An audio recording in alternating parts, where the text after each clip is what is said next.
L'agent de police Joseph Ivan Sandré a été abattu ce mardi à Carrefour par 2 hommes armés. L'agent 2 appartenait à la 15e promotion de la police nationale et servait au sein de l'unité spécialisée de la présidence USP. Selon le porte-parole de la police, Franz Lerbourg, une enquête sera diligentée afin de faire la lumière sur l'assassinat de cet agent de la PNH. Un séisme de magnitude de 3,5 a provoqué la panique ce lundi dans plusieurs quartiers de la région métropolitaine de Port-au-Prince. Des habitants de Pétionville, de Carrefour notamment, avaient précipitamment laissé leur maison pour se réfugier dans les rues. Selon l'ingénieur géologue Claude Prepty, l'épicentre du séisme se trouvait à environ 6 km de Thomazeau et la faille, jusque-là inconnue, n'a rien à voir avec les failles du nord, de la presqu'île du Sud ou encore de Léogane. Le géologue a aussi indiqué que cette faille n'a pas la capacité de produire de secousses aussi importantes que celle du 12 janvier. Le président de la République, Michel Joseph Martelly, a effectué lundi une visite d'inspection dans le département d'Annipe. À son arrivée, le chef de l'État a été accueilli par le délégué départemental, M. Alex Tropnaz, la présidente du conseil municipal de Miragoâne, Mme Marie-Denise Bélabre, le député de Lansavo, M. Arnaud, ainsi que M. Wilner Guerville et d'autres personnalités.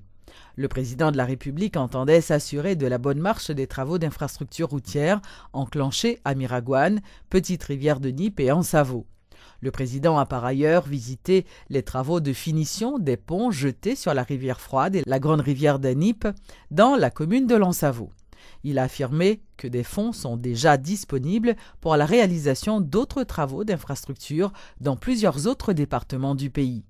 Ensuite, M. Martelly s'est également rendu à Carrefour des Ruisseaux où il a visité les travaux de construction d'un rond-point ainsi que d'un terrain de jeu aménagé en faveur des jeunes de cette région.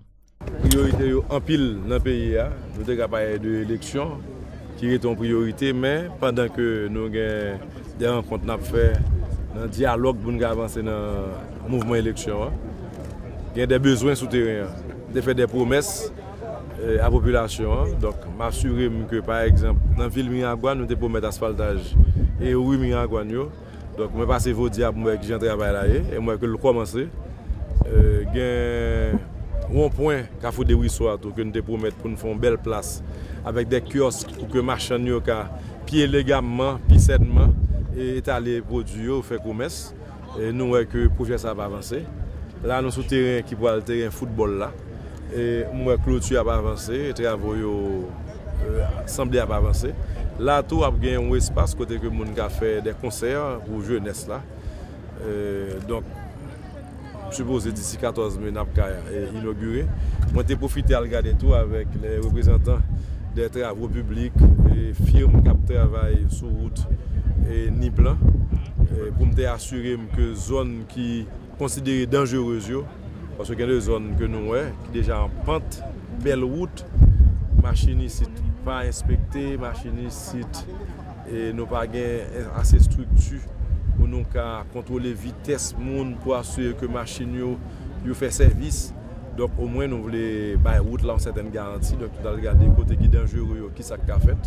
Et les compagnies, les travaux publics prennent engagement. Pour faire le nécessaire, pour commencer la signalisation d'une part et mettre des parapets à côté de la route là pour empêcher que le monde a tombé. Ce qu'on a fait dans Miragoâne, c'est juste dans Miragoâne. Nous avons chargé comme ça qu'a fait actuellement et dans le nord, dans le nord-est, au Gonaïve, à Port-au-Prince, dans le plateau central et dans le sud-est, on connaît grand pile de bail. Donc on peut dire que c'est un pays qui est vraiment en chantier. Le Premier ministre Laurent Lamotte a annoncé le lancement prochain de 2 nouveaux programmes. Il s'agit de Corée handicapé et de Corée Tigran-Moun. Ces 2 nouveaux projets seront exécutés dans le cadre du programme d'assistance sociale baptisé EDPEP. Par ailleurs, le chef du gouvernement a fait remarquer qu'il entend tout mettre en œuvre afin de lutter contre la corruption sous toutes ses formes. Tout pour la population, tout programme en fait pour le peuple là. Pour le peuple qui a manger, nous avons une cantine mobile pour nous relancer production agricole là, nous mettons un programme d'achat de produits agricoles qui chita avec distribution dans quartier précaire et dans zone à risque dans 4 coins pays. Donc programme ça c'est un programme qui vient pour goumer contre grand goût, pour goumer contre la misère et nous voulons que chacun des 13 programmes ça sont réussite totale capitale. Et nous mettons pile pression sur les gens qui gèrent le programme pour que le programme soit transparent, le programme soit atterri en dedans peuple là directement sous peuple là. Un programme c'est pension pour petit grand monde côté que pas rien plus que 25 000 petit grand monde plus que 65 ans et mais capable recevoir une petite subvention pour le capable lui-même pour le cas vivre. Nous pas dire la vivre sous subvention mais pour aider. Nous avons un autre programme tout qui est les Corée handicapés côté que plus passer 25 000 handicapés pour joindre tout un bénéfice dans le programme ça. Nous connaissons que le gouvernement a lancé une croisade anti-corruption tout. Donc dans 4 programmes ça, nous avons besoin que le programme soit fait de manière transparente pour que chaque grain de dollar atterrit sous le monde que le supposé atterrir. Pour le pas atterrir dans la poche on l'autre monde. Et ça, nous clair sur ça. Il y a une réunion de coordination anti-corruption.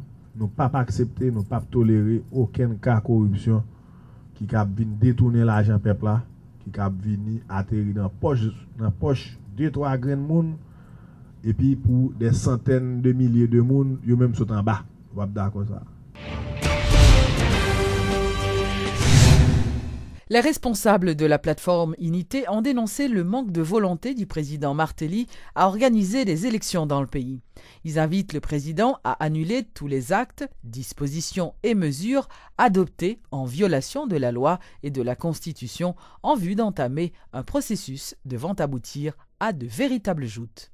Nous avons fait proposition pour la mise en place d'un CEP provisoire avec les gens qui ont participé là-dedans, des éléments de la société civile. Le noté ouais que tous les 3 pouvoirs l'État sont en crise. Le judiciaire à travers le CSPJ, et crise qui découlait du premier scandale qui était fait dans 3 premiers choix, qui vient faire que aujourd'hui, il y a un CSPJ qui a avec 6 noms, et ou non impasse, et exécutif là par rapport à choix des faits qui contestait avec Josué Pierre-Louis, ensuite qui va même tenir compte de sa constitution a demandé pour que à tous les niveaux, les femmes soient représentées à hauteur de 30% minimum, ou un exécutif qui choisit 3 malgaçons, ou un CSPJ, dans le premier choix, qui choisit 3 malgaçons sans la présence de femmes. Et difficulté qui était au niveau du pouvoir législatif pour te réunir les 2 tiers tels que prévu par la Constitution, c'est-à-dire la Constitution prévoit la faut 20 sénateurs qui entendent sous même monde, il faut 66 députés qui entendent sous même monde. Cela relève de la gageure. Et nous avons fait proposition pour un CEP provisoire et ces propositions ça. Nous reprenons aujourd'hui si nous voulons sortir vite dans la crise noyée. Et c'est ça que fait nous-mêmes aller dans le sens proposition sénateur, c'est-à-dire le Parlement a désigné 3 personnes, mais c'est des 3 personnes que la société civile là a fait proposition de quantité de monde possible et de la liste de ce panier, il a tiré 3 personnes et proposition ça nous étendu à 2 autres pouvoirs également pour que nous allions rapidement. Et c'est un bagage qui a montré, qui a fait nous ouais tout si président quelque part, bien que nous ayons conviction que nous avons parlé des élections, c'est parce que ils contraignent, ils forcent, mais nous sommes convaincus que Martelly pas veut l'élection du tout, en tout cas pas pour année ça. Donc nous avons de signes qui montrent que le président lui change d'opinion, que le président lui change de réflexe, que le président lui pro-élection pour que nous-mêmes, structure de partis politiques, pour nous recommencer la campagne à travers la population, pour nous mettre nos prêts, pour nous aller aux élections.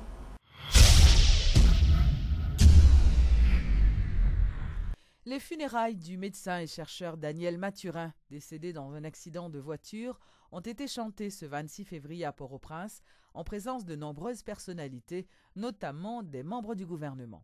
L'eau qui en au ciel, c'est pour nous chanter, loin pour bon Dieu. C'est pour nous adorer, dit pour tout temps, loin ange pour bon Dieu, les mêmes qui gagnent bon cœur, les mêmes qui remettent. Et c'est le révérend père William Smart qui a dirigé le moment spirituel catholique. Pour lui, c'est un jour de fête pour Daniel Mathurin. Nous fête parce que nous devons un citoyen qui prend responsabilité dans la vie. Surtout dans Haïti, je dis, le monde qui a le courage, dit ça le penser, et qui a le courage de mettre la ville au service de l'autre. Repasser la vie de Daniel dans la tête, moi, un astrophysicien, un conseil du monde qui te croit, tout bon vrai, et bien, toute bagaille qui existait sous terre, a un rapport l'une avec l'autre. D'autres moments spirituels ont suivi, notamment celui dirigé par Max Beauvoir, Latinational. Le prêtre vaudou invite l'assistance à ne pas pleurer.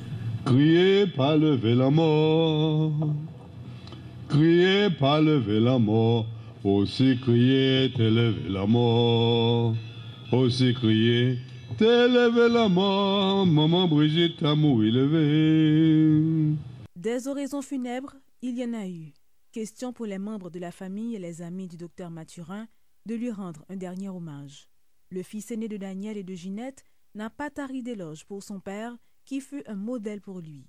Laurent Daniel Mathurin revient sur les temps forts qu'il a vécus avec son cher papa. Je n'oublierai jamais ce père attentif, rigide et formidable que tu as été. Je chérirai à jamais les beaux souvenirs partagés ensemble au cours de ton existence.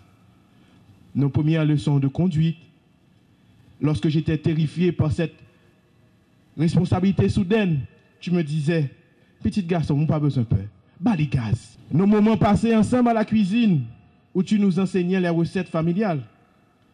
Dans la famille Mathurin, il faut que tout garçon qu'on fait manger.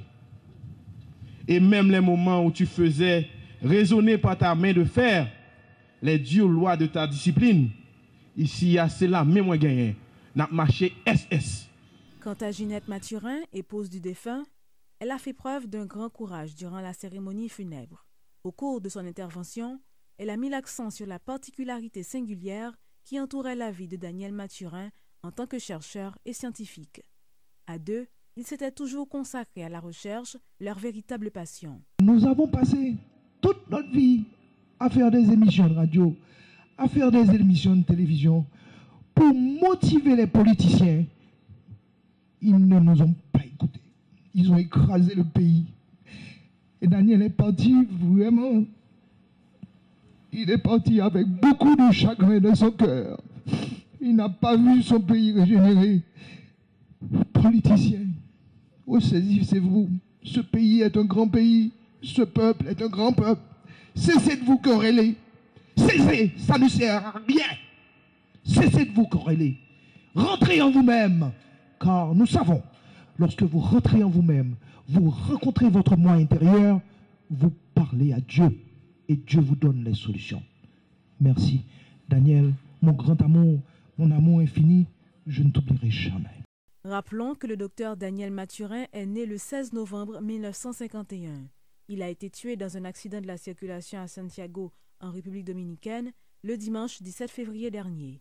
Il avait 61 ans.